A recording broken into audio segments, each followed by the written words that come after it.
हरेक हप्ता एउटै जस्तो कुरा। हाम्रो यहाँ चाहिँ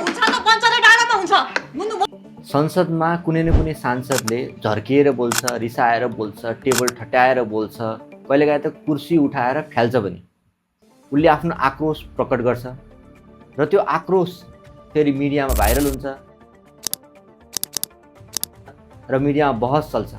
कमेन्ट सेक्सनमा एउटाले त्यसको समर्थनमा लेख्छन्, अर्कोले त्यसको विरोधमा लेख्छन्। कसैले भन्छन् उनीहरूले त एकदम राम्रो कुरा गरेका छन् नि, उनीहरूको पोइन्ट त एकदम सही छ नि। फेरि अरू कसैले भन्न सक्छन्, अरे पोइन्ट त सही थियो तर कराउनु किन पर्थ्यो र, राम्ररी पनि भन्न सकिन्थ्यो।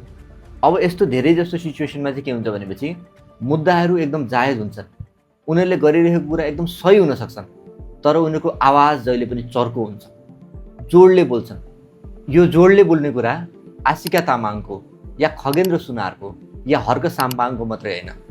समाजमा हामी यति धेरै क्यारेक्टर्सहरू यस्ता देख्छौँ जो चाहिँ आफ्नो कुरा सुनाउनु पर्दाखेरि आवाजलाई चर्को बनाउँछन्, चिच्याएर बोल्छन्, थर्क्याएर बोल्छन्, अरूलाई डर देखाएर बोल्छन्। कुरा के हो भने आखिर उनीहरू त्यसरी किन बोल्छन्? यो च्यानलमा हामी के भइरहेको छ भन्ने डिस्कसन गर्नुभन्दा पनि किन भइरहेको छ भन्ने कुरामा बढी केन्द्रित हुन्छौँ। त्यही भएर आज हामी यो टपिकमा अलि डिटेलमा डिस्कसन गर्छौँ। किन मान्छेहरू रिसाउँछन्? Is it good?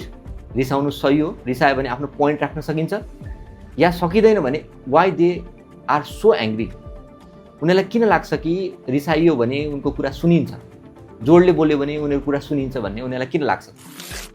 पहिला र सबैभन्दा इम्पोर्टेन्ट कुरा के हुँदो रहेछ भनेपछि यदि मान्छेलाई लाग्छ कि मेरो कुरा सुन्ने दिँदैनन्, म बोल्न त बोलिरहेको छु तर मेरो कुरा सुन्ने होइनन्, मेरो कुरामा ध्यान दिने होइन, त्यस्तो लाग्छ भने त्यो मान्छेले हल्का जोडले बोल्दो रहेछ। जस्तो तपाईँ एउटा भिडमा हुनुहुन्छ, एउटा ग्रुपमा हुनुहुन्छ, तपाईँलाई के लाग्छ कि तपाईँको त्यो ग्रुप तपाईँभन्दा हल्का जान्ने छ, तपाईँको कुरा उसले सुन्दैन, तर तपाईँ भित्रबाट के यस्तो फिल गर्नुहुन्छ कि जो तपाईँलाई सुनाउनु पर्ने छ। त्यो सिचुएसन तपाईँ हल्का आवाज आफ्नो चर्को बनाउनुहुन्छ। नेक्स्ट कुरा चाहिँ तपाईँको बाल्यकालको वातावरणले निर्धारण गर्छ।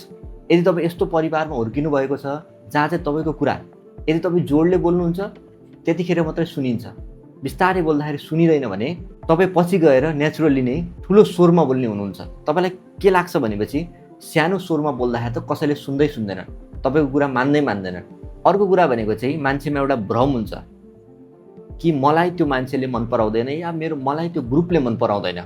जब त्यस्तो लाग्छ नि त्यतिखेर पनि हल्का जोडले बोलिन्छ, आवाज ठुलो पारिन्छ।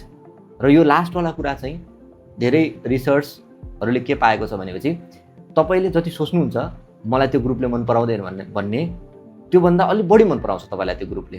अब जोडले बोल्नु कुनै पनि समस्याको समाधान हो त?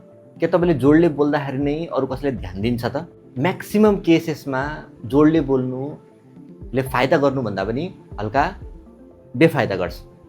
किनकि तपाईँ यदि जोडले बोल्नुभयो भने त्यो अगाडिको मान्छेको जो पर्सपेक्टिभ छ ऊ हल्का रिजर्भ भइहाल्छ, ऊ हल्का डिफेन्सिभ मोडमा गइहाल्छ, ध्यान दिँदैन, उसले जवाफ फर्काउने हिसाबले मात्रै सुन्छ।